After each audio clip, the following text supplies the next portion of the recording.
So we are going to continue tonight on our 12 points of how we know Christianity is true. And week one, we did truth. And tonight we're going to do also do God's existence. We did God's existence last week, but we're going to stay on that topic tonight a little more this week. So having said that, away we go. Okay.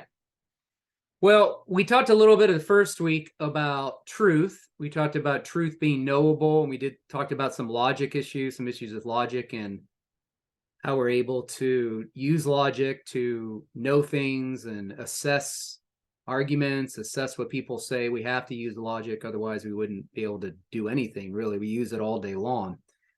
So we talked about some tests for truth. The nature of truth is absolute. We talked about the tests for truth. Being truth is what corresponds to reality. And then we talked about some issues of postmodernism, some other things. And then last week we started talking about God's existence. Remember, truth is important because for some people, if they're agnostic, they don't think God's knowable. They may just say, well, God, I just don't know if I can know truth, right? And so we're trying to talk about that a little bit this week, whether we can really know God exists or not, okay? So last week we talked a little bit about some design arguments, beginning of the universe. Those are some of the things we covered in case you missed it. But as I said, I sent out the clip, sent out the PDF, which are all copyrighted, by the way. So just remember, those are all copyrighted with my name. And tonight we're going to continue on God's existence, okay?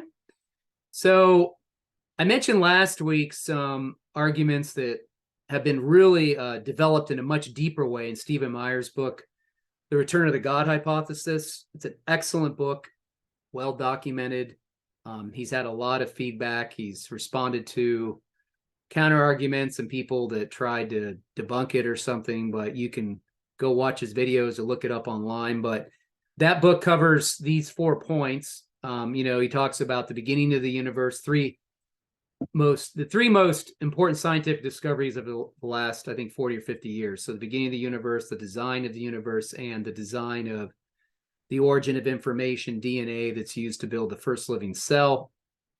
And then he then takes some time to talk about, do these arguments point to the God of the Bible? In previous works, he hadn't really talked about that much.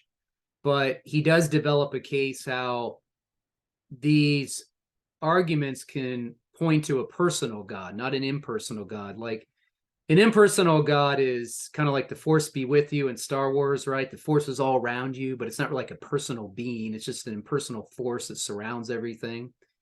And then we have a lot of people today believe in like the God of a higher power, or they believe in they say, I'm spiritual but not religious. That's a common saying. Those are people who believe more in an impersonal God, a God that's not really involved in their lives, not a personal God, okay? And so what he does in that book is he starts to carve out a case why this being that created the universe is responsible for the design of the universe and the design of first life would have to be a personal God. And he also talks about whether we could just arrive to like deism. Now, deism is a belief that God really did create the universe. He created the laws of nature, which helped science get its start, but then he kind of is hands off after that. He doesn't really get involved in human history. But that's not what we're going for in these 2 talks last week and this week. We're trying to talk about reasons to believe in a personal God, not just a deistic God. Remember, it's a lot easier to believe in an impersonal God. It really is. I mean, it's a lot easier to believe in a deistic God, a God that's not involved in your life. An impersonal God is not involved in your life at all. He doesn't require anything of you. It's not even any kind of he or anything. It's not a personal God. So it's a lot easier for people just to punt out and just kind of hold to like some sort of impersonal higher power God or first cause, and that's it, no God after that, or God has started the universe and he's done with humanity. I mean, that really requires a whole lot less of humanity, and that's why sometimes people gravitate towards those views. If you nail them down, if you ask someone why they believe in that, if you just ask them, well, do you want a personal God in your life? Is it because he would be involved in your life and maybe require something of you? Is that why you don't want to believe in that God? You'll find out a lot of times the answer is yes. So it's a lot easier to believe in an impersonal God, but it's just not true. All right. So as we did last week, we talked a little bit about some of the reasons to believe in God, just looking at the world of nature itself. And that means that you don't need a Bible to know there's a creator. Okay. Every culture, you study human history, is generally believed in some kind of God or some kind of creator without having a Bible. I certainly believed in a creator before reading the Bible. It was just too obvious to me if I looked around the world, and as I went out in the world of nature, or went on a field trip, or went skiing, or went on a trip, saw something out west, something beautiful, an ocean, whatever it was, I just made me think about a creator. It had to be a creator. Looked up at the stars, that's enough in itself. So people don't necessarily need the Bible to know there's a creator. However, if they do want to know more about that creator and know what his character is like and what his plans are for humanity and what he requires of us, then you're going to have to go deeper than just studying God in the natural world. You're going to have to look into history and see if he's spoken somewhere. And of course, we believe he's done that through the work of Jesus. Of course, nation of Israel leading up to the person of Jesus, but he's done that in history. And, we believe God has spoken in history. He's revealed himself in a text. That's why when we read the Bible, that's God speaking to us now. We have a written text, right? He's not speaking to us the way he did with Abraham and Moses and others directly before there was a text. So now we have a text, which means more accountability too for humanity, by the way. So knowledge of God in the natural world, we're studying those design arguments and like a first cause of the universe, that's only going to give us partial knowledge of God. It's not going to tell us whether God's a Trinity. It's not going to tell us God's full nature or anything about Jesus, really. We're just, like I said, that kind of takes us halfway, right? It's a starting point. And that's not a bad thing. I mean, if someone doesn't believe in God or they're agnostic, you can start out with that. And that's sometimes what you have to do. They have to get to step one before they get to step two, for sure. But if you want to know more about God and what he's like and his nature, you're going to have to read scripture, obviously. And that's where we find out God is a triune being. And we, of course, find out about Jesus and all those other issues. So, so just to reiterate, nature does give evidence to the precision and creative hand of God. But even if you were to agree there is a personal designer creator behind certain aspects of the natural world, this does not provide enough information into the human condition, that we have a sin problem, and of course that we need redemption. You're going to have to read scripture, get into the scriptures to find that out, right? Of course, some people don't even care about those things that I mentioned last week, the design arguments and cause of the universe and all that stuff. Some people just say, hey, I'm going to open the Bible, and that's fine. And you can do that. I'm not against that at all. I'm just trying to give you more tools on that tool belt to pull from, when you need to, okay? I used that illustration last week. So when I talked about the beginning of the universe, just to reiterate, I said that there was nothing before the beginning point of the universe, and they used to think the universe was eternal. They thought that it had always existed. And then the evidence came in that there's a beginning point. And of course, a lot of atheists didn't like that, because if there's a beginning point, it means there's probably a beginner behind the beginning point, right? There's a cause behind the beginning point of the universe, but that is when all of time, space, and matter came into existence. Of course, they're codependent on one another, as Einstein taught. And then basically at that beginning point of the universe, when science took off, because science can't do anything. They can't make any observations before there's a universe. They can't study the laws of nature or do any observations or do any experiments or anything until those laws of nature come into existence and the universe is there. So that's when the material world began to exist, at the beginning of the universe, right? That's when everything started. Nothing before that, though. I know you can imagine nothing, right? So when we're talking about like a first cause, perhaps you've seen that domino illustration where there has to be like the first boop, that first one that starts everything, right? And like I said, at the beginning of the when the universe comes into existence, that's when everything is subject to change now. And that's when that that's the beginning point where everything after that is dependent on something else. Everything becomes dependent after the universe is formed. Okay, there's no everything starts off like a cause and effect at that point. And so that's why, you wouldn't really be able to have, you need like a first cause. I kind of use the illustration of like a freight train too. Of course, you probably know freight cars and cabooses have no independent power in their motion, right? They don't do anything without that first car in the front pulling them, right? You need something that doesn't have any dependency on something else. You need a first car there to pull all those and make everything go. And so the other cars have the potential to move, right? They have potentiality in them to start moving, but they need something to actualize it. They need a first cause that isn't dependent on anything else. Okay, someone is not muted. Really? God doesn't want you to be a preacher. God wants you to be a sad. Someone is not muted. Did I? Let's get you muted. I can't hear a fucking thing, man. All right, hold on a minute. Where the hell? Okay. See. There it is. There it is. Yeah.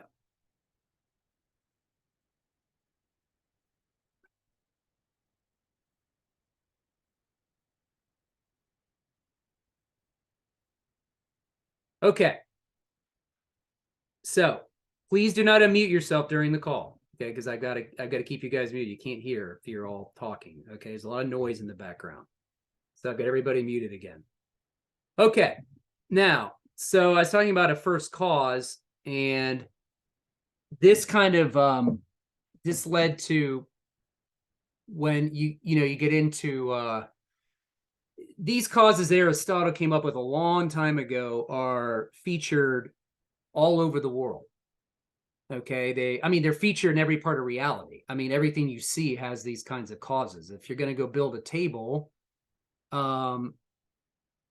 it has these causes in them. You have the material cause, you have the formal cause, the efficient cause, which is you. If you're building the table, you're the efficient cause, you're the mover, and you're building that table for a final cause, which generally a table is used to be eaten on or to put things on. So these four kinds of causes are everywhere.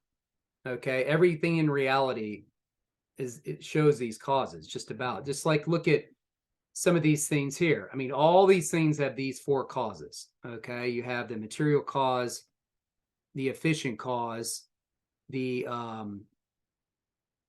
the final formal cause, and the final cause. Everything's there, including the universe, right? The universe needs an efficient cause. It needs a mind behind it, and it needs a final cause, right? And the purpose of the universe, or the final cause, and the planet Earth, is to provide a place for us to exist, right? Okay, so I think you'll see that if you just think of these four kinds of causes, you'll see that that the universe and all the really complex things you see require an efficient cause. Okay, and that of course is God. God is the efficient cause behind the universe and planet Earth. Now, we're the efficient cause behind other things like and all around us on a daily basis. But when it comes to things like the universe and planet Earth and the complexity of life, that requires God as the efficient cause. Okay. All right, let's move on here. Now, so having knocked that out of the way, let's talk a little bit about the moral argument tonight. And this is another argument for God's existence. And I hope that this is helpful to you, because this really has definitely some real daily impact. I mean, like this isn't kind of like a speculative thing. This is something that impacts our lives all day long, the way you make decisions and everything you do. So this impacts everything. So I hope this, you'll pay attention to this one, because this is really important. Okay. So I think that most of us would say that we are morally obligated to help the world become a better place, and probably morally obligated to fight for people, to fight for the equality, justice, and rights of others. Of course, biblically, we're called to do that, stand for justice and fight for humanity and fight for others. I mean, try to help humanity. I think we know that because we believe people are an image created in the image of God, and hopefully, if that's what you believe, I hope you do. And so the question is, why are we obligated to do that? What is it that compels us to do that? Well, what you always want to ask people is, when they get caught up with these social causes and these little projects of theirs, is, why do you care so much about the rights and equality of others?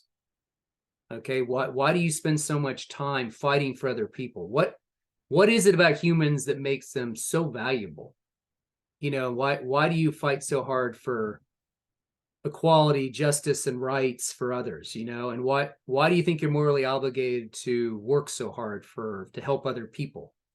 And where does this idea of justice, fairness, equality come from? These are, people latch on to these causes and they don't even think about where these things come from, right? They just go ahead, I just get on board with this and I'm just going to get involved with this cause to help this people group or help this person or whatever. And I don't know why, I just know it's a thing to do. Well, why is it the thing to do? Okay. So we, in our worldview, we of course believe that all humans are created in the image and likeness of God. And so all humans have the right to sustain life, have the right to life, and the resources to sustain it, for life is a gift from God. Of course, we have a right to human dignity, the right to receive respect, irrespective of our age, gender, ethnicity, or rank, or any other way. It's a responsibility. We have responsibility to secure and protect and establish the rights of others. So these things are all part of our worldview as Christians. I mean, they've been there forever. We've been the foundation of human rights, human dignity in certain cultures for centuries. We have led the way in that area. So, the question is, why does anyone matter? Why do we fight so hard for humans? If God doesn't exist, what gives humans their intrinsic value, dignity, and equal rights? Intrinsic means it's not something to be taken away. It's something that is bestowed upon you from somebody else. Do we matter based on what we can do in life? Is it based on our function? Do we matter just because of our ethnicity? If we're born into a certain culture or have a certain ethnicity, is that why we matter so much? Some people act like it, that's for sure. Does each person get to decide who matters and who doesn't? Is it based on human opinion? So, when people fight for these causes, you need to challenge them. How does their worldview ground these issues? Okay. Because human rights are linked to what we call personhood. And because we're made in the image and likeness of a personal God, we are intrinsically valuable. Okay. The rights we have come by virtue of who we are by nature. Okay. Not on our function. Because if it was just based on what we can do, obviously, some people in life can't do certain things that other people can do. Some people have disabilities. Some people are born into this world with disabilities. Some people lose their health. Some people can do other things others can't do. We can't strictly base value on people based on their achievements and what they can do, although the culture likes to do that. We, as image bearers of God, all have value. We're all the same. It's not based on our function. It's based on our nature. God's given that to us by creating us alone. It's bestowed upon us. Okay. So your worldview can't answer the moral question until you answer the other questions. You can't answer why you're morally obligated to help people if you don't really have a good answer for how we got here, our origins. How did we get here? You don't have a good question on what's wrong with humanity, what's wrong with the world, and how do we fix it? And you don't have a good answer on where we're headed as a human race, our destiny, right? So all these issues of morality are tied in with these other three issues, okay? Now, if you don't believe in God, God doesn't exist in your worldview, and you just believe that the material world is all there is, or the natural world is all there is, then that would mean that everything in life can just be reduced down to biology, and biology gets reduced to chemistry, and chemistry gets reduced to physics, and all physics does is about reducing behavior to elementary particles and forces. And so, this plays a huge role in how we view each other, right? I mean, what are we? Where do we come from, right? Some agnostics might say, I don't know or don't care. You always want to ask an agnostic, do you care if God exists, and do you want to know if God exists? Okay. Find out what the bottom line issue is, because we can help you know if you want to know.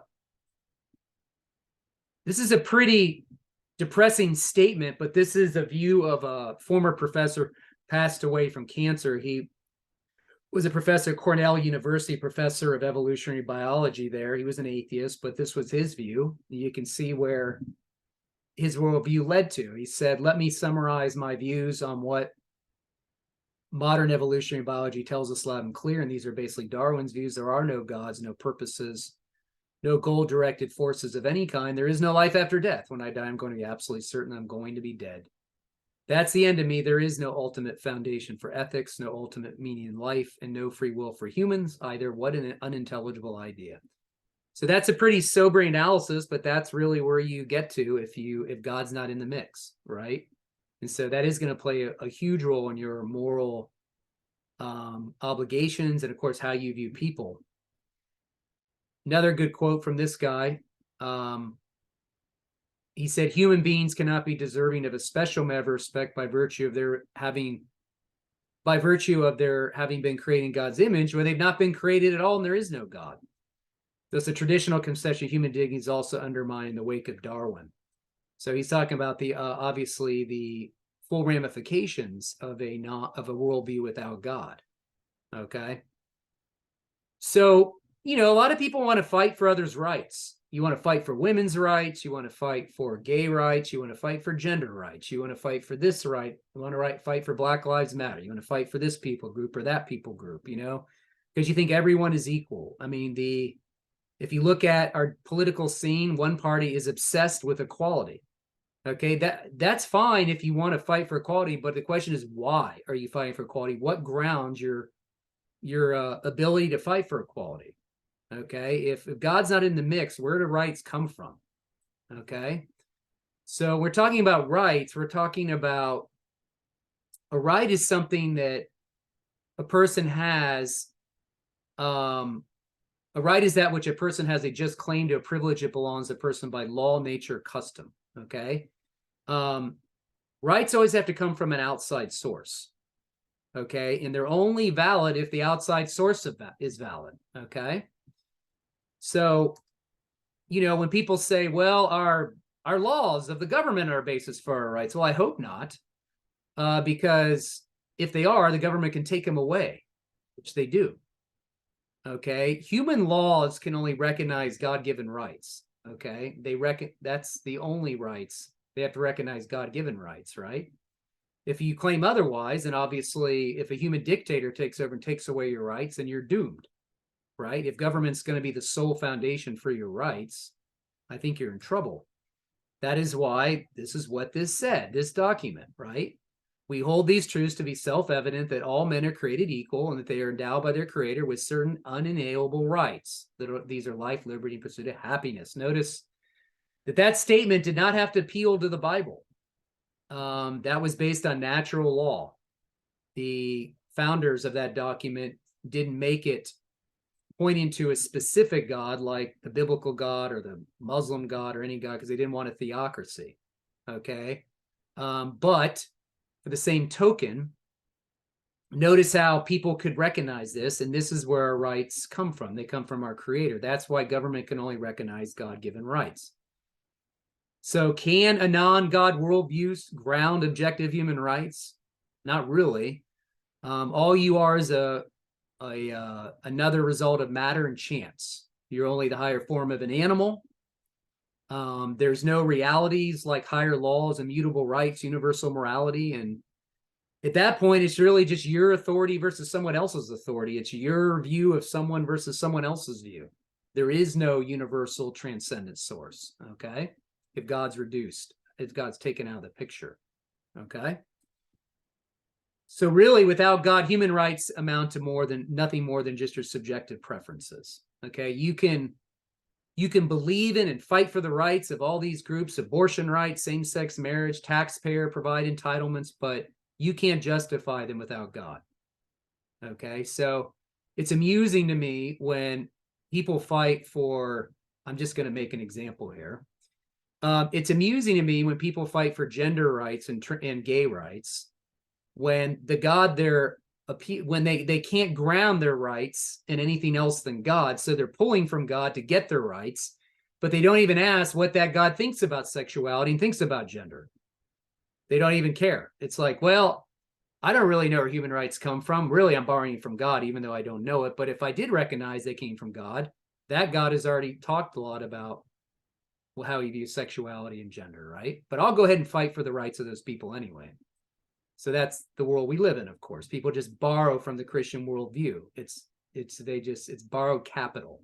Okay, they're borrowing from our worldview, not even recognizing it, and they just don't seem to care sometimes, which is sad. People might say, well, we don't have to appeal to God to write our laws. Every election is important because whoever you vote in, whatever the Senate and the House is, they're going to pass laws that impact people's lives. So you have to be involved somewhat, because if you love your neighbors yourself, you have to understand that those laws are going to have an impact on many people's lives. So, as far as law, not God having the response to this is, you do have to appeal to God if you want to ground human rights, as I said, and anything else in human opinion, right? All laws legislate a moral position. Okay, as we say, all laws legislate morality. When people say you can't use religion, you can't legislate religion, we're not legislating religion, we're legislating morality, because every law is about a moral position. It's the question is it good morality or bad morality? Is it the right moral thing to do or the wrong moral thing to do? But you can't know that until you have an objective standard to measure those things. Now, today we have a couple things that are kind of predominant in our culture. They've been around for a while. It's called relativism. And two forms of this are cultural relativism and personal relativism.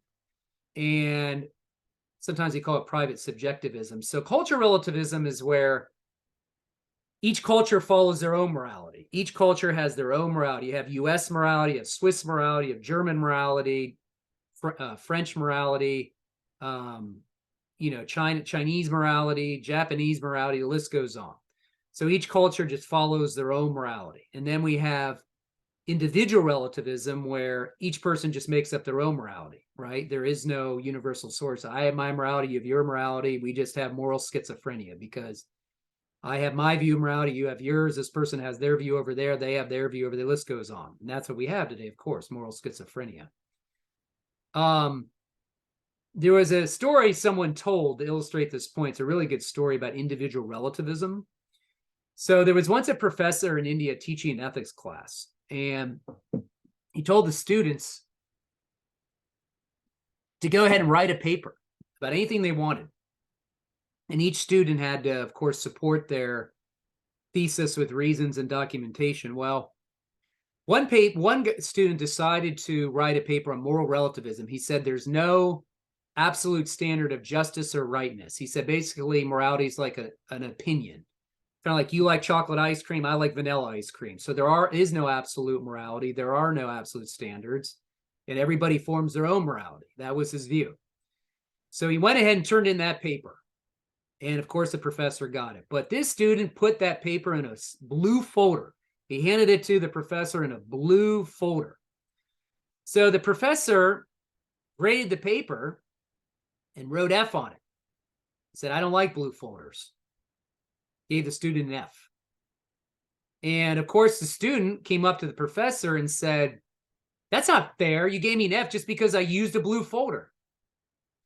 The professor said, wasn't your paper the one that said there's no such thing as fairness, rightness, and justice? It's all a matter of taste. There is no absolute standards of morality. And the student said, yes. Professor says, fine then. I don't like blue. You get an F. See the illustration? That student just believed that everything was subjective. Everything's based on your own morality, and there is no absolute morality. And the professor basically followed that through with that. Said, well, there is no absolute right or wrong. So I say, I don't like this folder. You fail. End of story. So the student's reaction shows, when he got mad, it shows a moral law had been violated.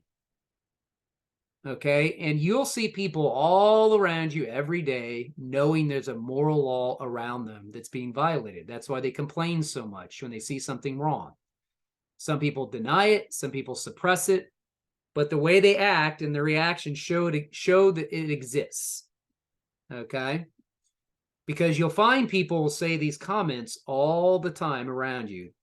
That's not fair. That's not right. I want justice. That's morally wrong. That's evil. What the heck is wrong with people? Like, all you have to do is watch the news for 5 minutes. It's depressing. Half the stories will make you say some of these things, right? All you have to do is watch it and you just see something and say, that's just not right.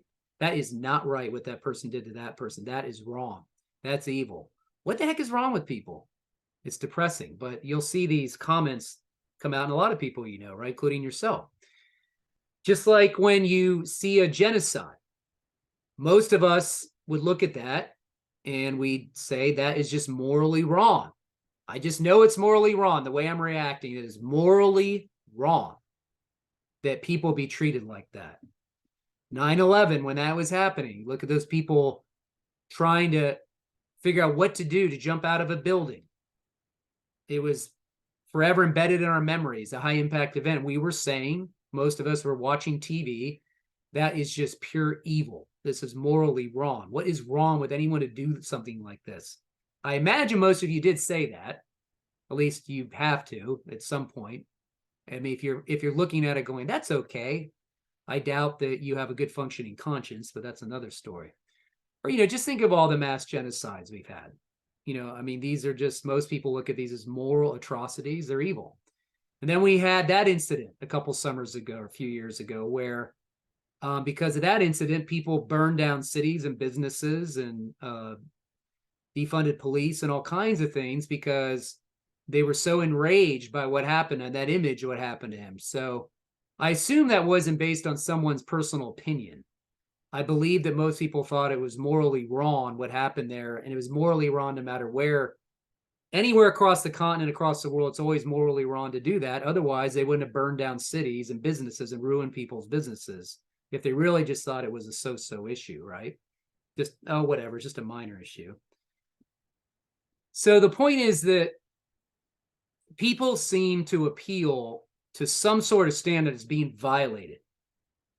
When they see those things are wrong, they know there's a standard that is being violated. There's a standard that measures good and bad, right and wrong, and you need to challenge them as to where does the standard come from that you're appealing to.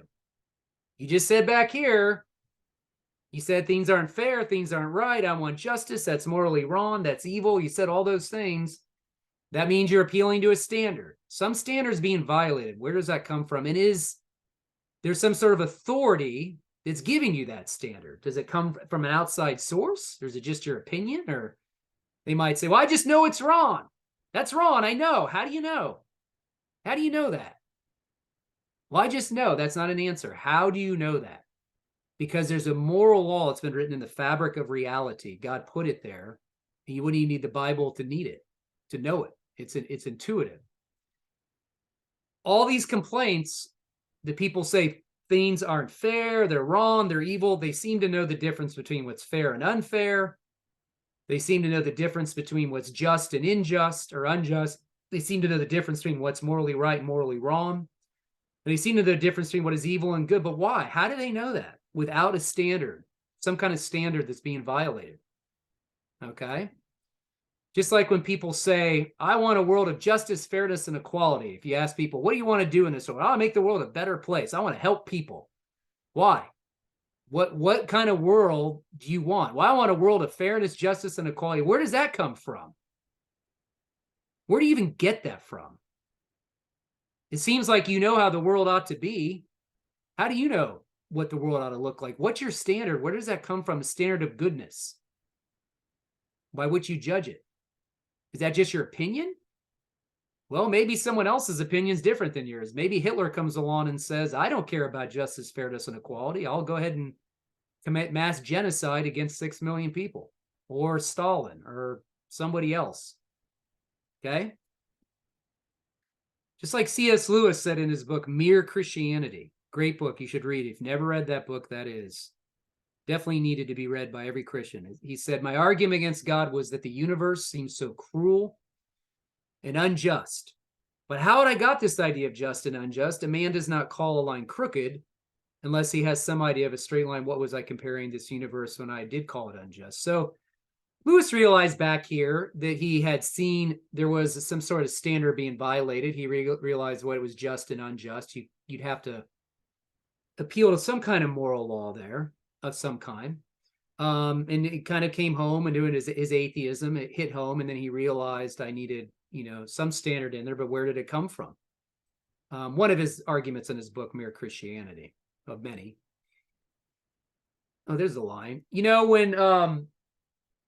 When they had the Nuremberg trials with the Nazis, I don't know if you remember this, but when they were charged, the 24 key Nazi leaders were charged with crimes against humanity. They actually appealed to cultural relativism. They said they were just going by the dictates of their culture. They said, this is what German culture told us to do. We don't know any, we don't know any better. They tried to appeal to just their own culture. Well, it didn't work. Well, what the defense said, is I may build on this. The defense for the Nazis said the accused have simply followed orders or made decisions with the framework of their own legal system and culture. And, how can you convict the Germans for following the values, laws, and beliefs of German culture? If the Germans had won the war, there wouldn't even be a trial, right? But what happened was the Chief Justice Counsel of the United States, Robert Jackson, who was at that trial, stood up and said, well, we obviously have to be able to judge a culture that's morally wrong. We have to appeal to something, a law above culture, a law above the law. And that's what he did. He said there's a law above the law. It transcends culture and applies to both the winners and losers of the war. And you would have to say any culture is morally wrong, you'd have to appeal to some sort of standard that transcends culture. Otherwise, every culture just has their own morality, and everyone could just say my morality is the right one and this one's the wrong one, right? You wouldn't know which one's right and which one's wrong without appealing to a law of some kind or standard of some kind. So this is what we call social contract theory. And this is where each culture forms their own morality through a contract. Through their society, each society forms a way in how they should live, and a moral code of some kind. Okay, it's very common among all culture. Most cultures have some sort of social contract theory. There's some problems with that, because if each person has their own social contract, then what do you do if someone violates the contract? How do you judge them as being wrong? Are they immoral for doing so? So once again, you need some sort of source outside the social contract to judge that culture. Okay, just like we gave the example with the Nazis in Germany at that time. Okay, and so a lot of people will talk about social contract theory because it's a real thing. Many cultures have social contracts, but still, to judge one culture is wrong over the other, you need a law outside that culture, a standard outside that culture to judge it as being morally right or morally wrong. So generally, our ethical system, your ethical system every day, your morality, the way you live your moral life, centers around these three issues. You have them, even if you don't recognize it. I'm sure most of you do. Each person has moral values, meaning those are things like justice, love, mercy, those things, right? We talk about, what are your values? What are your moral values? Oh, love people. Oh, show justice, fight for justice. Oh, show mercy towards others, etc. Those are the things that motivate our behavior. Okay, those are things that ground our judgments about what is good or bad. Okay, but then we have what are called moral duties. Those are our actions. Those are the things that flow from our values, how we act towards others, where you say, I shouldn't do that, or I should do this, I ought to do that, I ought not to do this.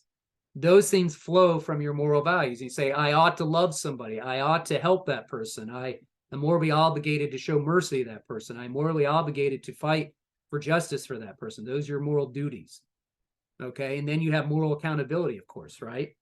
That's where you obviously want some kind of accountability system set up. So if anybody violates those things, there needs to be some accountability in place. Of course, you're hopefully accountable as well. Okay, because if someone disregards these things, there needs to be accountability. Now, some people might say that, well, culture is evolving and morals change. You're on the wrong side of history. Some people say that about Christian views of things. Some people say, well, your views are outdated. Those are Bible views. They're all back in antiquity. They're just so outdated. We need to be current, live in the present. Well, majority opinion doesn't make something true. And if God exists and he is the foundation of some form of morality, then it doesn't matter what decade we're living in, because God doesn't change. Okay. Yes, the culture changes, but God does not change. Okay. And it also begs the question as to what worldview gives humans moral values and moral duties, of course.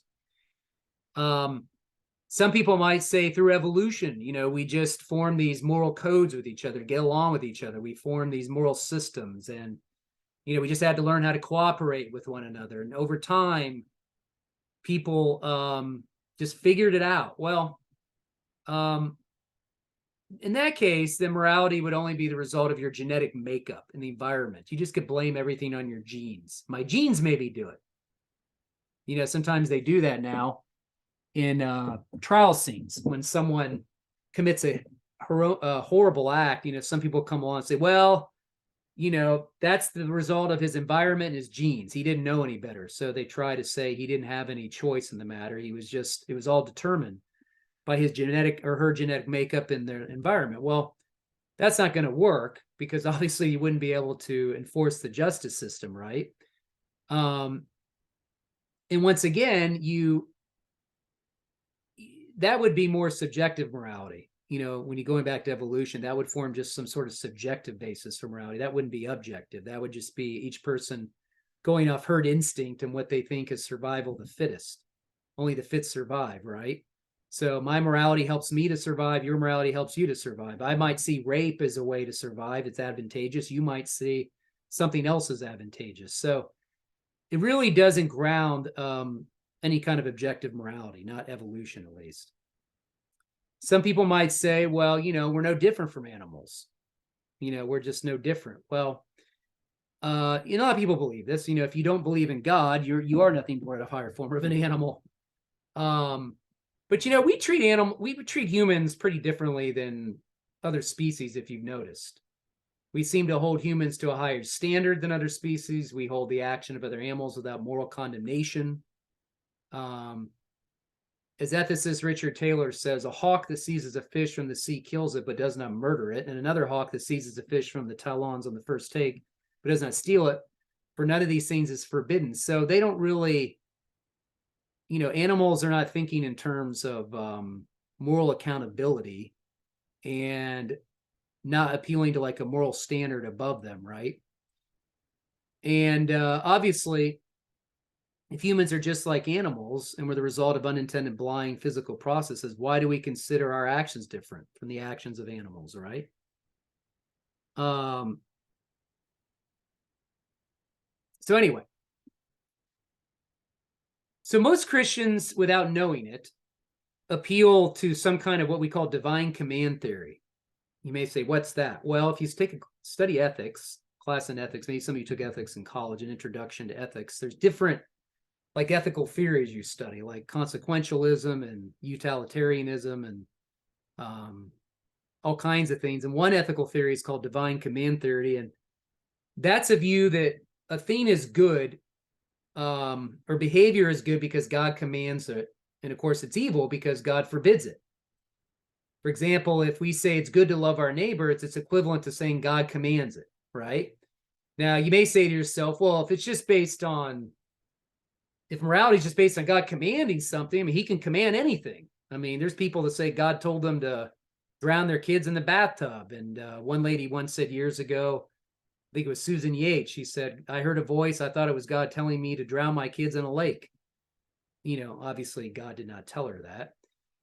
But we believe that morality is grounded in God's nature. Like God is good and morality flows from his nature.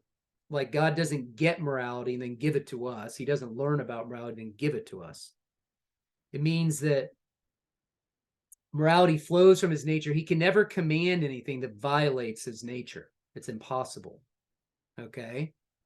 So what is good is not good simply because God commands it, is good because it's reflective of his divine nature. Okay, so God would never tell, when someone says God told me to do something, it violates the scriptures or violates God's nature, they couldn't have heard from God. It's impossible. They either heard from Satan or some fleshly thing or some other source, but it isn't God. Okay?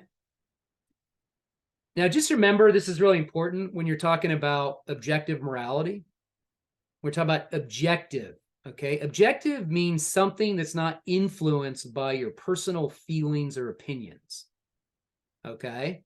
We say something's an objective fact. Like if I say God exists, like I did in the first class or second class, if I say God exists, that's an objective truth claim. That's not based on my feeling or opinion. That's based on God is outside myself.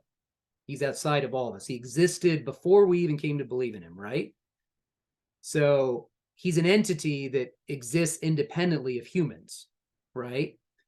Whether I'm happy or not, or I feel like God's there, or I feel this has no bearing on whether God exists. Okay, he either exists or he doesn't exist. Just like when we say Jesus rose from the dead, your feelings or opinions don't change a fact of history. Either Jesus rose from the dead or he didn't rise from the dead. It's an historical claim we're making. Okay, history isn't dependent on your feelings or opinions. You might say, I'm not happy that Abraham Lincoln was assassinated by James Wilkes Booth. I don't like it. So it must not be true. Of course, that's got nothing to do with your feelings or opinions. He was assassinated. It's a fact of history, right? Subjective, of course, is based on your personal feelings, tastes, or opinions. Like if I say I like mint chocolate chip ice cream and you like chocolate, then that's our personal feeling. If I say I like the Dallas Cowboys and you like the Kansas City Chiefs, obviously that's subjective, right? So this is really important because when you're talking about objective morality, we're talking about a law or a standard that's objective of us. It's outside of us, okay? It's not subjective, not based on our personal feelings. We create morality. So let me go back to this slide right here when I said the standard. We're appealing to an objective standard that exists outside of us, okay? It's independent of us. People are appealing to a standard of some kind when they're talking about something's right or wrong. I'm asking, where does that standard come from? We're saying it has to come from an outside source, and an outside source has to be God. It can't be based on human opinion. Otherwise, it's just your opinion versus my opinion, right? It's your opinion that, you know, it'd be your opinion, like I went back here, if there's no outside standard, no objective morality, it's your opinion that this was wrong. It's my opinion it was right. It's your opinion this was wrong, or I might say it's right. Of course, I think it's wrong, but it's your opinion this is okay. It's your opinion it's not okay. So the point is you keep appealing to that standard outside yourself. And we're saying that this is an objective moral law. There's an objective standard outside yourself, an objective basis for morality, okay? So the way the argument lines up is that objective values and duties, moral values and moral duties, are valid and binding independent of human opinion. If a personal God does not exist, there are no objective moral values and duties, but objective moral values and duties do exist. Therefore, a personal God exists, okay? Remember, we have personal obligations to each other. They're personal. You're not an impersonal being. You're personal. I'm personal. We relate to each other as humans. We're personal. Now, some of us may relate better than others, but the point is that we relate on a personal level. Our moral values and moral duties are relational and they're personal. Okay, they have to come from minds. That means they'd have to be grounded in a personal God. Okay, so I think that the best way to talk about some of these issues is just look at how people respond to common tragedies around you. You know, when they see things that violates the moral law, that they're pointing to a moral law, it's there. You know, bring this up. Bring these things up like, well, why do you think it's not fair? Like, what's your standard there? Why do you think it's not right? Or why do you think you want justice for this. When I was downtown, when this event happened in my downtown area, this girl was walking towards the downtown area with a sign that says justice. And I walked up to her, I said, hey, it's great. I said, where does justice come from? What's your basis for justice? And she's like, well, we just know it's wrong. Like, why is it wrong? Where's your standard from? She had no idea where justice came from, or her moral obligations came from, or why she was doing what she was doing. She just wanted to do it. Now, I'm not saying it's a bad thing. I'm just saying that she had no basis for it. She didn't know how to explain it at all. So I told her, I said, if you really want to get on board with a giant movement of some kind, you probably should have some reasons why you're doing this. You should really think through it instead of just jumping on board. Okay. But anyway, my worldview has a basis for these things. Okay. We have starting points and grounding points. Okay. All right. Well, it's going to be about it. Now we can chat. And since my speaker's working fine, I can hear everybody. So do you have any questions or comments? Shoot away. So now I can hear you. Hi, Dave. I can hear you. Hi, Eric. You know, as you go through this, I'm just reminded of some things way back when on witnessing to people. It's just flavored a little differently. I used to say, how do you know you're good enough? Well, I'm good enough. Everybody to the left of me is not. Everybody to the right of me is good enough, but everybody to the left of me is not. It's just all, it's just more relative things that we're talking about. Right, that's right. Well, there's a lot of that still going on. And, one of the goals on campus is to get people to realize there is a moral standard. Like we use a question today, are you a good person? And then people come up, they answer the question, yes, no, or I don't know. And I always tell them, you can't answer the question, are you a good person, until you know what good is. Right. Where the good comes from. And a lot of times they just don't know. You're like, oh, I never thought about that. Does the good come from me? Does it come from society? Does it come from God? Where does the standard of goodness come from? Otherwise, you can't answer the question, are you a good person? And then I try to tell them, like, by God's standard, I follow God's standard, I fall short, and I need a savior, obviously, because I fall short of God's standard, because his standard is moral perfection, and I can't meet it. And so that's why I need a savior, which, of course, is the Messiah. So you just springboard to the gospel. Right. Use that as a springboard to the gospel. So, great question to ask. You guys ever, of course, Ray Comfort uses that. He uses, are you a good person thing when he witnesses to people, but he just goes right to the 10 Commandments. But anyway, good point. Yep. There's still a lot of relativism out there. My biggest thing I see is that people don't understand the difference between the objective and subjective morality thing. That's hard for them too. They just don't think of it that way. Like, oh, I never thought about that. I thought morality is just subject. It's based on our own morality. It has our own morality. Anyway, anybody else?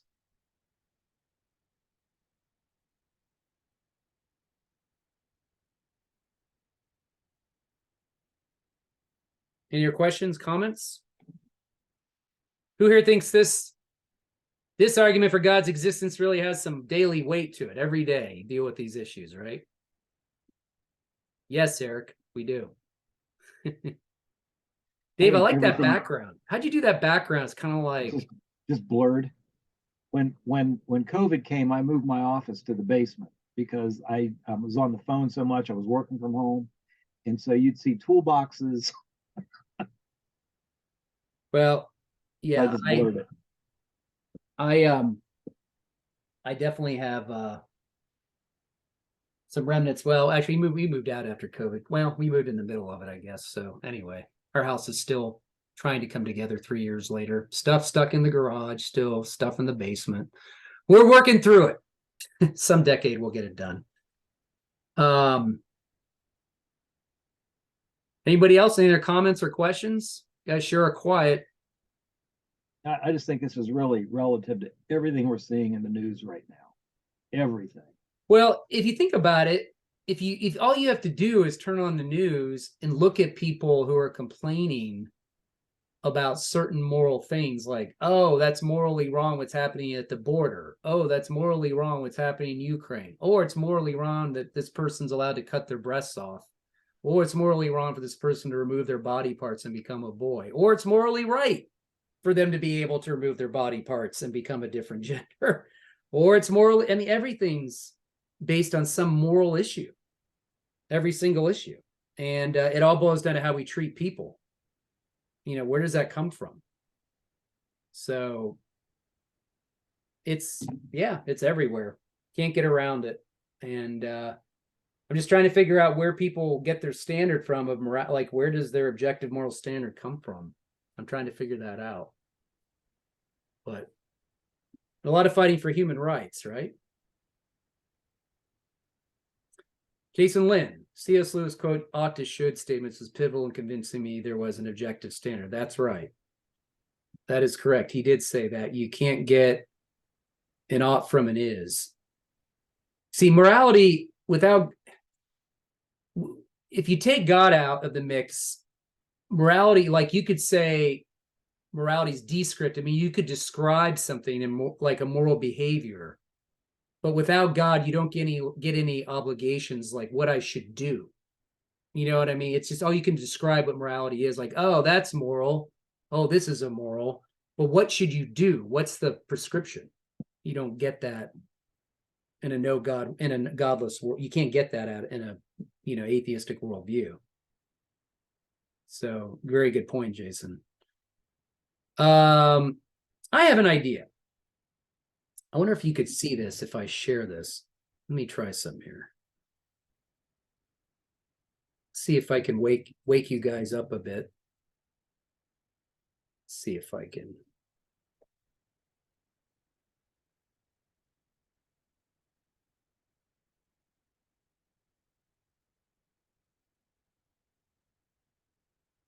Hold on a minute. Have to find it. There's a video. Maybe I can show you guys. Give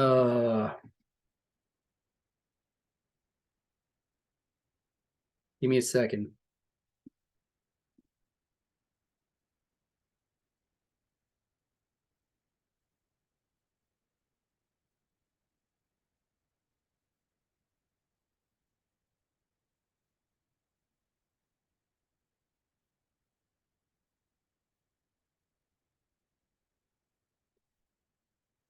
If I can find it. Where is that? Okay, here we go.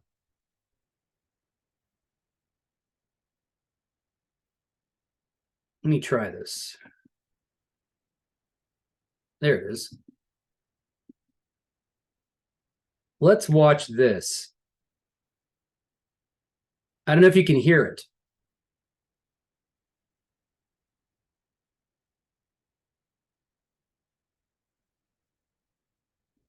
Hold on a second. Can you hear it? No. Okay. I don't know how to make this. I don't know how to make it so you could hear it. Exit the share. And before you share the video, there should be an option that says select sound as well before you Okay. share that. I exited share. So There's click on share multiple- content. Says advanced sharing options. Are you under share? I'm under share screen. Do I look under there? Yeah, so when you there do share content, it gives you multiple options of screens that you're sharing, right? Okay, I got it. All And then right. towards the bottom, it says sound. It should say something around It sound. says who can start sharing when someone else is sharing, who can share, how many participants can share at a time. I don't say anything about sound. No. So okay, that means you're clicking the smaller arrow. So if you click on share content, the green arrow, you should now see multiple screens that you can or multiple things that you can share, right? Yeah. That's how I pulled up the clip. Okay, right, perfect. Now below that, there should be an option that says. Oh, I see it. I see it. sound. Yep. Yeah. Yep. I got it. Okay, I got it. Thank you. Standard objective outside. Tell me if you can hear it. Yes. Yeah, we can hear. This is really interesting. Watch this. David, you were just talking about leaving a kid in an orphanage rather than putting it with a gay couple is immoral. I thought you just told us that there is no such thing as objective morality. Is it immoral, or you just don't like it? No, I said it was no such thing as objective morality. I said all morality is relative. So And why it is- are you objecting to somebody who doesn't want to put a kid with a homosexual couple then? Why are you objecting to that if there's no... We have the right to object. We are always doing that, okay? We're always making these choices. It's not wrong to say that I'm making my independent choices, independent of any other book or any other holy book. We all make the same moral choices. I find it wholly immoral. Oh, according to what standard? Your own According standard? to my standards, Oh, yes. well, that's okay. That's So- exactly the same way you do it. Okay, well, but are you condemning somebody else for having a different relative standard than you? No, I'm saying we all have to take responsibility for our moral judgments. We are all making those decisions in real time, just like you are. Okay, For the yes. same reason that you're not going into Leviticus and saying, and let's kill the gays, that's immoral to you and me. We're making that relative moral decision. You're supporting your relative moral decision with makeup, with the Bible, with other Bible quotes that you're finding. Yeah, but you're confusing the decision with the existence of a moral standard. You're saying that there is no moral standard, or there is a standard objective outside of humanity to which we should obey? There is no objective moral standard. We are Okay. responsible for our own actions. Responsible to who? To ourselves and to our society. Which society? Mother Teresa's or Hitler's? The society in which we live. Okay, so Yes, this is not an easy question. So at Nuremberg, then, we really had no right to convict the Nazis of obeying their government. We as a world society judge our criminals, and we judge them as we see fit. I know we judge them, so you're saying we just judge them based on our preferences. You know, in some cultures, they take care of their babies. In other cultures, they eat their babies. Which do you prefer? I prefer the ones where they take care of the babies. I Oh, also prefer but the ones where the Nazis don't do terrible things under the name of God. But it's just a preference. Yes, Okay, so it's an opinion. okay, well, if it's just an opinion, you're saying then, if it's just an opinion, I don't know why you condemn a Christian couple for not wanting to put a baby with a homosexual, because that's just their morality that they have every right to express themselves, don't they? They have every right to do it. I'm saying it's a wholly immoral position. According and that the to who? According to me. Well, okay, well, that's just David Of course, Silverman. it's all according to us. We all make our own moral decisions. Yeah, I understand. The only difference between you and me is that I take responsibility for my moral decisions, and you justify your moral decisions by finding a passage in the Bible that matches your moral decisions and saying, aha, it's objective morality. Well, if there is no objective morality, then we have, it's even hard to talk this way because we say we have no right, but that implies a moral standard too. No, See, we have a societal right. Society according gives us the to rights. you, or according to the Hitler, society, or and according to the government that we create. Yes. Okay, well, then we had no real way to condemn the Nazis for what they did. That's because the hard answer is you're correct. The hard answer is it is a matter of opinion. The hard answer is they thought they were doing objective good. They did. Oh, they so may- we condemn them as a society, but you know, we do this all the time. Yeah, they may have thought they were doing good, but they really weren't according to a standard. But the only way you could know whether According they were to whose really standard? the unchanging, objective, moral standard that is God's nature. And They did it under the name of God. well, there's a lot of people that you don't judge a philosophy or a religion by its abuse, David. Jesus never said that we ought to go kill the Jews, quite obviously. He was a Jew himself. You should know that. Yeah. Okay? So, because people have abused religion doesn't mean that the religion is false. The fact that people have abused religion shows you that morality is relative. If it was objective, you couldn't abuse it. No, you're confusing sociology and morality. Sociology is how people behave. Morality is how they ought to behave. We all ought to behave a certain way, but we fail to. By the way, that's why we need a savior. Okay. You're clapping for that? Really? Okay, well, then we had no real way to condemn the Nazis for what they did. That's because the hard answer is you're correct. All right. Okay. Well, that provided some insights. What'd you guys think of that? Pretty cool.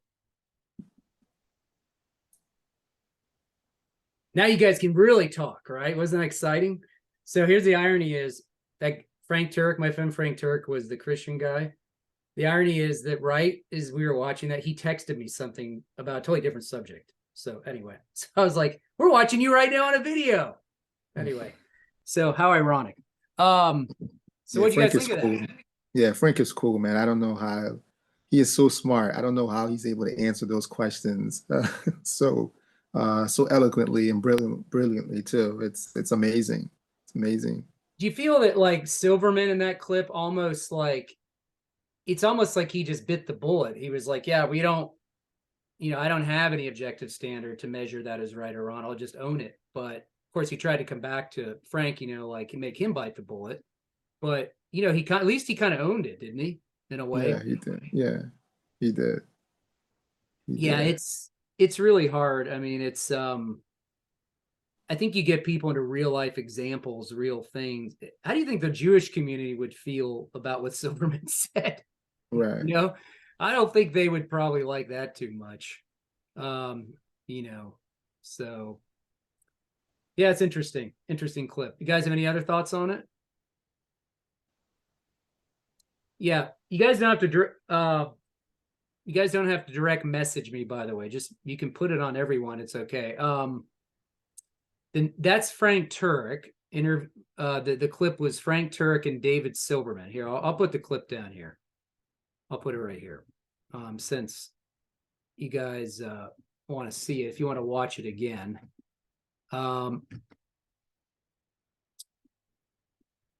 If I can get it. Well, anyway, I'll go ahead and put the title of the clip. How about that? And then you can go type this in and online and watch it. Okay, this was the title of the clip. Here we go. There you go. Yeah. So if you go to crossexamine.org, that is Frank's website. That's where you'll find a lot of the stuff. He's the Christian guy, right? He's not the Jewish atheist guy. That's David Silverman, the black hair guy. Okay. But yeah, it's good stuff. Shows you what it's like to try to do that in a public setting. Interesting indeed. Anybody have any thoughts on it or anything? Thank you for helping me with the sound, by the way. I just learned something new. Now I know how to do that in the future. I appreciate that. Appreciate that very much. Wherever you went. I'm here. I'm still okay. here. It's Gene. Yeah. Oh, that's Gene? Yes. Oh, okay. Yeah, I appreciate you doing that. Thank you. Anybody have any thoughts? Any thoughts on anything? Anybody ever had any conversations about this topic with anybody? Any luck? Tough to get in moral discussions, right? What book would you recommend reading that would strengthen our ability to have those conversations or to defend, those, those conversations with atheists, with atheists, basically? Well, I think that, as I write in the chat room here, I think anyone who's going to try to have any conversations with anybody, as I mentioned a couple weeks ago, I mentioned this book. Just a second, I have to find the link.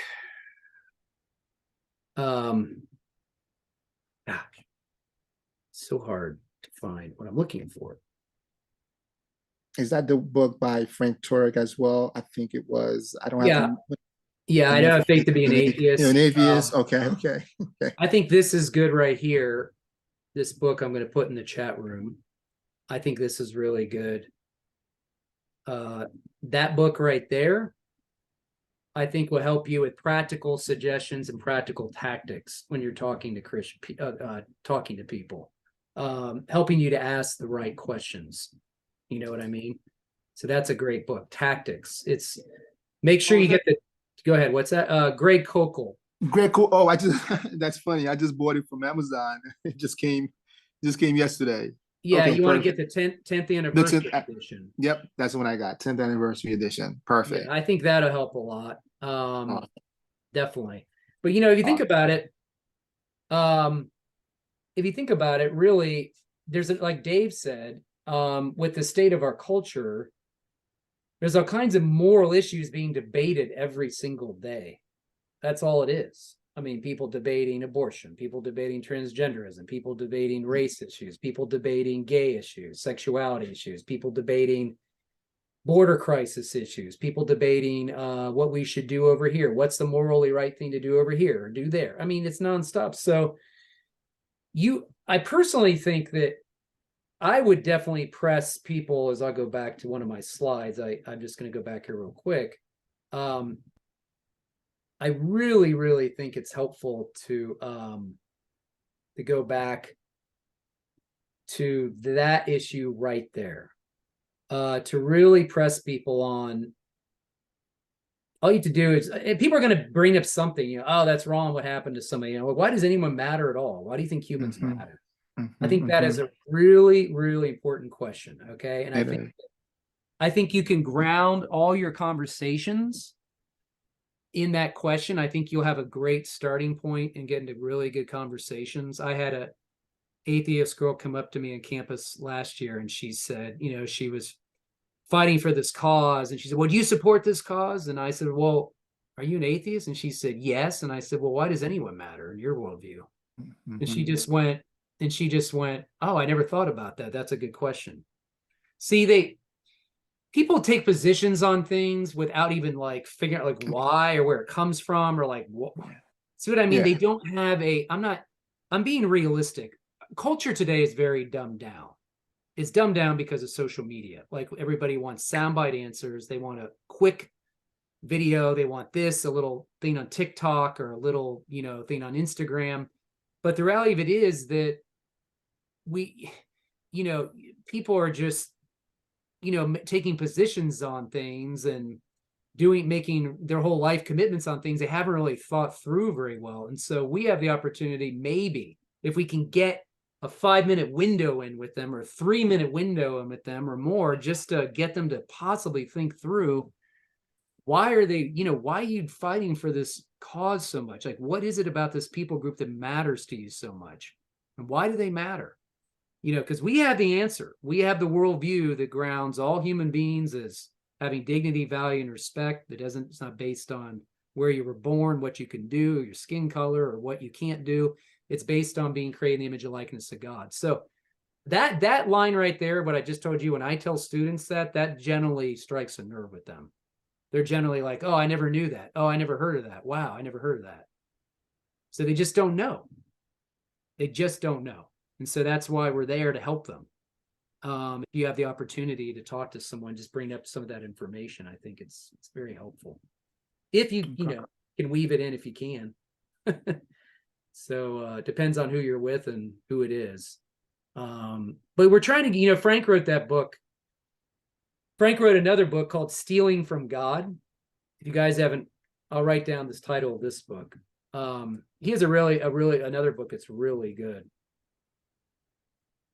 It's called Stealing from God, Why Atheists Need to Make Their Case. I'll write it. I'll put it down in the chat room right here.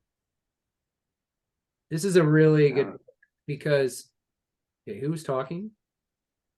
Silas. Okay, give me a second. I gotta post this in here.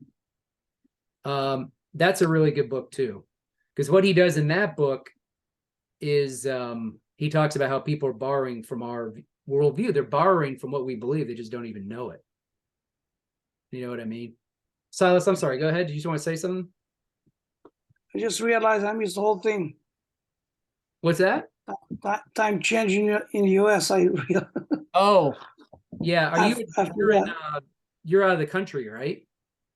I forgot in Europe. Oh, you're Portugal. in Europe. Where are you at? In Portugal. Oh, Portugal. Yeah, you said I'm sorry. Okay. Yeah, it's late there. What time is it? I just realized I logged in late. Oh, okay. What is it, like 2 a.m? 11. No. Oh, 11? Okay. You changed. Yeah, we're later Still, here. We lost an hour. Yeah. Yeah. It's still same time here, 12:48. You're the one that when you spring forward. Right. Yeah. We just love it here. We love that hour we lose. Don't we, Dave? Yeah, So. I miss it. He's shaking his head. Yeah, man, I just love it. Anyway, but yeah, well, I'm glad you can join us. That's a big commitment for you, and I thank you for being here. Yeah. Portugal, Well, love to go visit. I went to check the email. I saw your email. That's why I Oh, there you forgot. are. Okay, great. Great to see you. How'd you find out about this through the CJF website? The CJF information, is that you found out about the calls? No, the CFM, right? CJFM, yeah. CJFM. CJF, that's right. Okay. Great. What's it like there in Portugal? What's the spiritual community like there? Is it mostly Catholic? I don't know what. Catholic. Yeah, Catholic. Predominantly It's difficult. Catholic? It's Portugal, Spain, Right. France a little bit, but Portugal and Spain, it's just overwhelmingly Catholic. Yeah. What's your background? Were you raised Catholic, or were you just raised Protestant, or any other? No. I was born in the evangelical. You were born in a jungle? Evangelical. Evangelical, he said. Evangelical. That was close. You're born evangelical. Born in evangelical? I'm sorry. I can't hear well. I guess my hearing. That was close. Must be the late time. Yeah, right. Late night. Yeah. Okay. What's the evangelical church? I was born in seminary. I'm sorry? Is there a strong evangelical church there in Portugal? Oh, yeah. Okay. I came from Providence, Rhode Island. Oh, okay. Massachusetts as well. Okay. Yeah. Great. Okay. A lot of opportunities. And I talk to a lot of people with Catholic backgrounds here at the campus I'm at. There's a lot of Catholic backgrounds there. Yep. Yeah. Well, I'd say 70% of people we talk to for that background, or 50%. Yeah. So a lot of Catholics there. So I gotta know my stuff. Yeah. What's that? So I was in the Azores last year, and yeah, it's a heavy Catholic population. Like every store that I visited, there was some kind of statue of Mary and Jesus and rosaries and all this other stuff. So yeah, it's a huge Catholic culture out there in Portugal. Really, you were there? Yeah, I was in the Azores. Yeah, I went to the Azores. You don't hear much about atheists around here. No, yeah, that's rare. You don't hear that. I mean, there's some, but even some stores, I was surprised to find in some stores, just about if you have the store, you might find statues of Buddha, because I have a lot of people from the Indian culture. Okay. Some come from London. Yeah. So a lot of Buddha people that do a lot of meditations around here too. But Catholic is all over the place. Yeah, I mean, it's the predominant religion. They spend a lot of money. They spend a lot of money building something for the Pope that will be coming next year. I mean, this year, I guess. The Pope is visiting again. Yeah, someday I'd like to go to Spain. I have a friend that's there doing, well, he's in Italy. I have a friend doing missionary work in Italy right now, but he's coming back to the States in the fall. Yeah, Europe, I mean, you still have a lot of secularism in Europe, though, a lot of like unbelief, right? In general. Yeah, it's yeah. There's some that, yeah.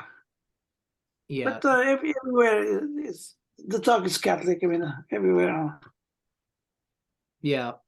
There's a lot of Catholics here in Columbus, Ohio, where I'm at. There's a lot of Catholics, big Catholic population.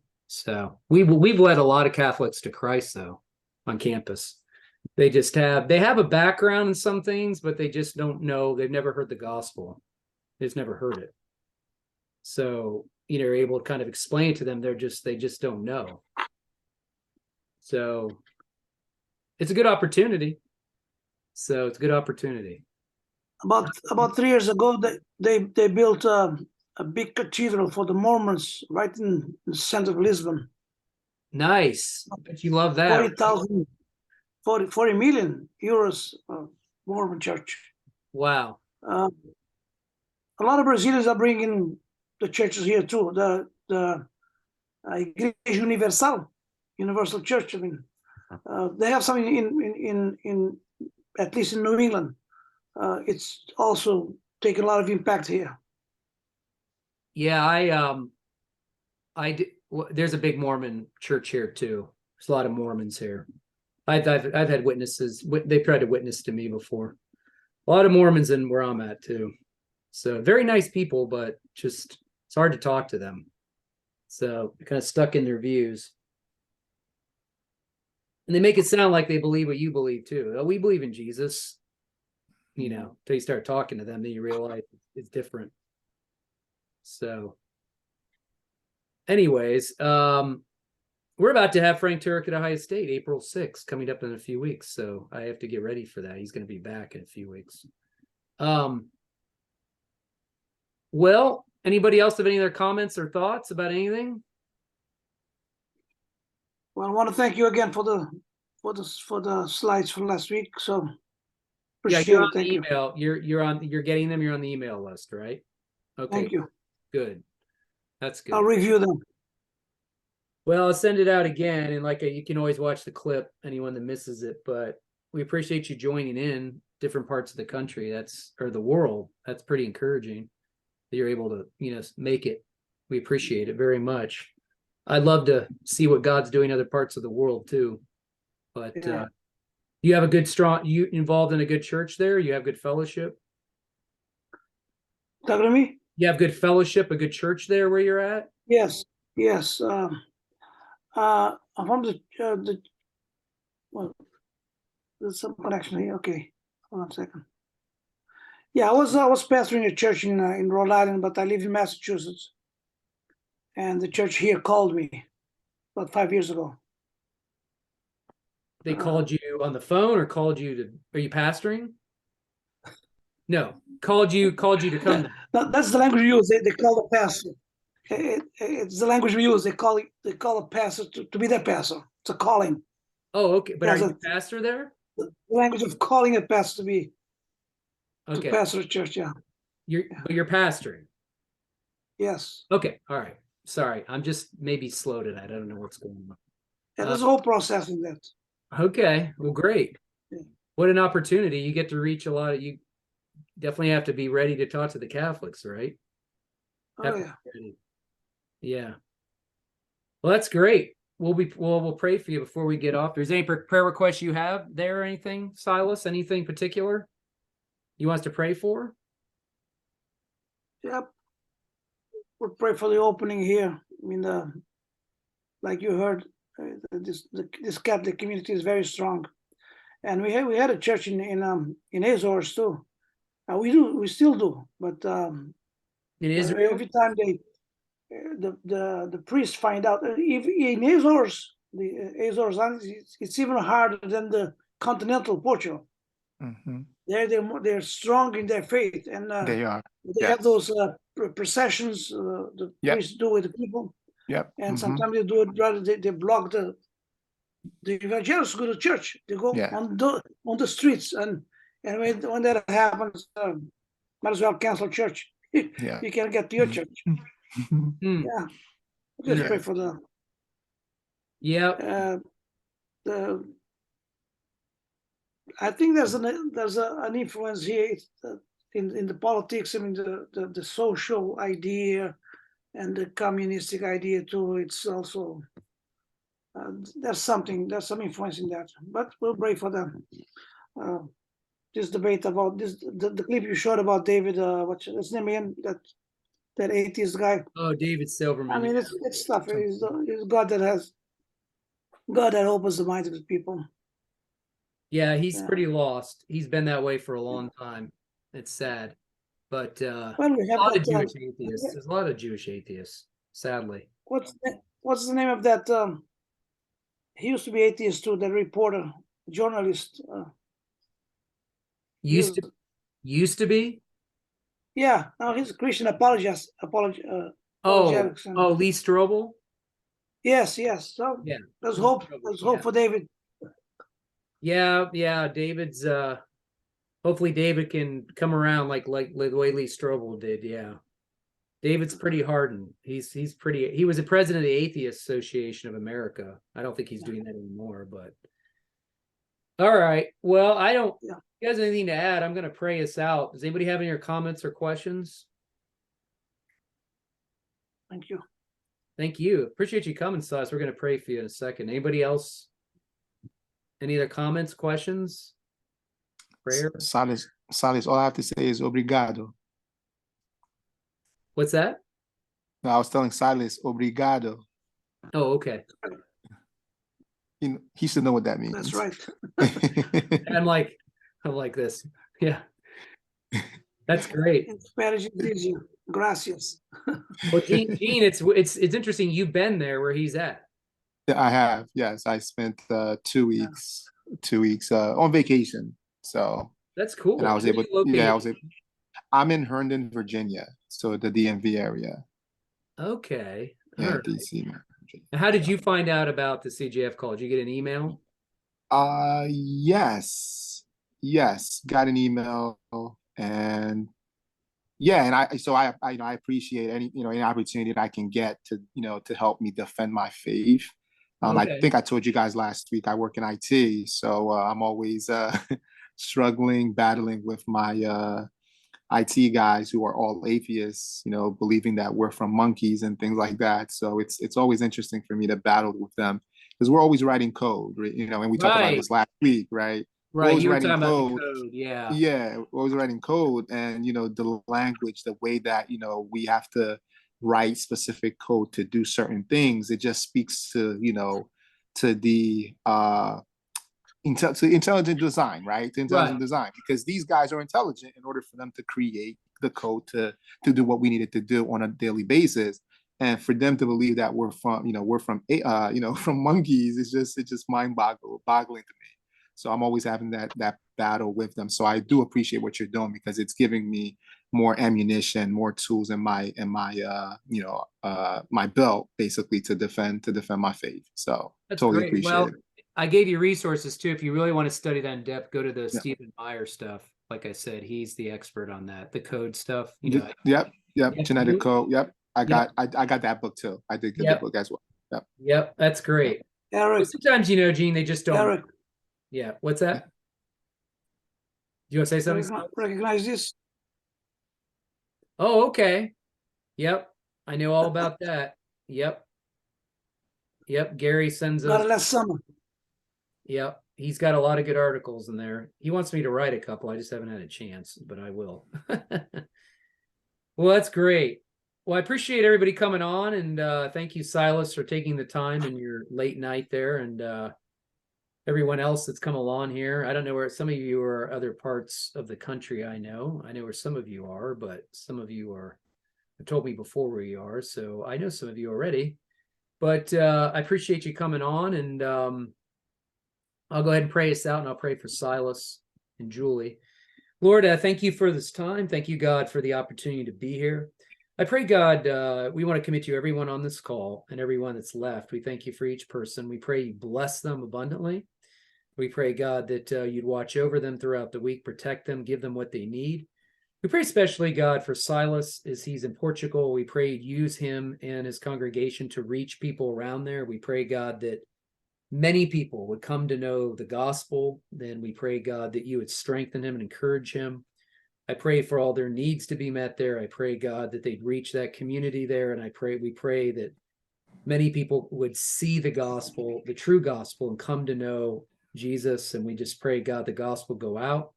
And we pray, God, that any blindness would be removed. We also pray for David Silverman, that you remove the blindness from his eyes and show him the truth, God. Give him a seeking heart. Help him to realize you are real and that Jesus is his Messiah. And we pray, God, you work in his life every day. Thank you for Gene. I pray, God, you bless him in his conversations with his coworkers. Give him opportunities. I pray, God, they would have listening ears. We pray you give them seeking hearts. And we pray, God, that Gene would have the words to say to them. But we pray, God, for Amen. more opportunities for him. We also pray for Julie tonight, who's ill. We pray, God, you heal her. We pray for all of her healing needs to be met. And we pray, God, she would have a quick recovery. Please bless her and give her strength and restoration. And Lord, we thank you for each person on this call. Use us to reach your world for the kingdom. And we pray, God, that we be ready in season and out of season to share our faith.